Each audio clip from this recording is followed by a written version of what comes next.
السلام علیکم۔ پاکستان کے صوبہ پنجاب کے جنوب میں واقع راجن پور اور رحیم یار خان کے کچے کے علاقے میں موجود دہشت گرد گروپ کی سرگنا شاہد لنڈ بلوچ ہلاک ہو چکا ہے۔ شاہد لنڈ بلوچ جس پر اغوا برائے تاوان سمیت کئی مقدمات درج تھے اور وہ ان میں ملوث بھی تھا اور پولیس نے اس کے سر کی 1 کروڑ قیمت رکھی ہوئی تھی۔ دراصل یہ پکڑا اس لیے نہیں جاتا تھا کیونکہ یہ جہاں پر پناہ گزین تھا اس کا علاقہ ایک جزیرہ بنا ہوا تھا اور اس کے ارد گرد پانی کی وجہ سے دریا سا بن جاتا تھا، اور شاہد لنڈ بلوچ اس کا یوٹیوب، ٹک ٹاک اور دوسرے سوشل میڈیا اکاؤنٹس پر بہت زیادہ عوامی فالوئنگ تھی اور عوام اس کو بہت پسند کرنے لگ پڑی تھی کیونکہ یہ پاکستان کے ایک مقبول سیاسی بیانیے کو سپورٹ کرتا تھا، جیسا کہ پاکستان تحریک انصاف کے سربراہ عمران خان کو یہ سپورٹ کرتا تھا، ان کی تصاویر لگاتا تھا، جھنڈے لگاتا تھا، ساتھ ساتھ یہ بھی کہہ دیتا تھا کہ پاک فوج زندہ باد، اور یہ اپنے آپ کو کافی مظلوم ثابت کرتا تھا۔ اور اس نے پچھلے دنوں ابھی ایک ویڈیو چڑھائی جس پر اس نے صحابہ کرام رضوان اللہ علیہ مجمعین کی تعریف میں ایک نعت پڑھی، لیکن لوگوں کو یہ نہیں معلوم کہ جن لوگوں کے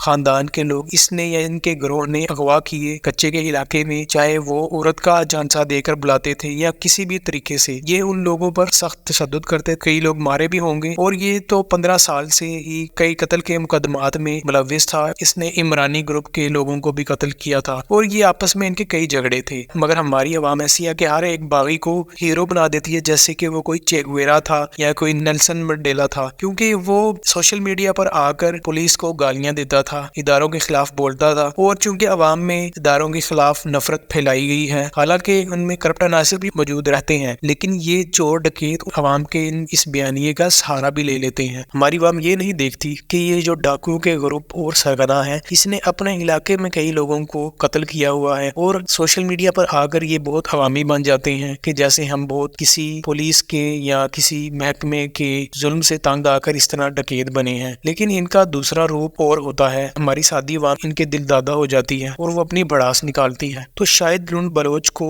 چند دن پہلے اس کے قبیلے کے ہی شخص، اور جو غالباً اس کا رشتہ دار بھی تھا جس کا نام عمر لنڈ بلوچ تھا، اس نے اس کو جا کر قتل کر دیا ہے۔ حالانکہ غالباً اس پر بھی مقدمات ہیں، لیکن پولیس نے اس کو استعمال کیا ہے۔ تو ناظرین، ہمیں چاہیے کہ ہمیں کسی بھی ایسے دہشت گرد گروہ سے ہمدردی نہیں رکھنی چاہیے، حکومت سے گلے شکوے اپنی جگہ، مگر ہم اس طرح تو اپنا ہی نقصان کریں گے۔ اب یوٹیوب پر ایسی ویڈیوز آ رہی ہیں جس میں شاہد لنڈ بلوچ کے چچا کا بیان دیا جا رہا ہے کہ نہ وہ قاتل تھا نہ ڈکیت تھا، اور اب اسے بہت ہی مظلوم پیش کیا جائے گا، اور شاہد لنڈ بلوچ پر عمران خان دور میں بھی مقدمات تھے۔ تو ناظرین، ملتے ہیں اگلی ویڈیو میں۔ السلام علیکم۔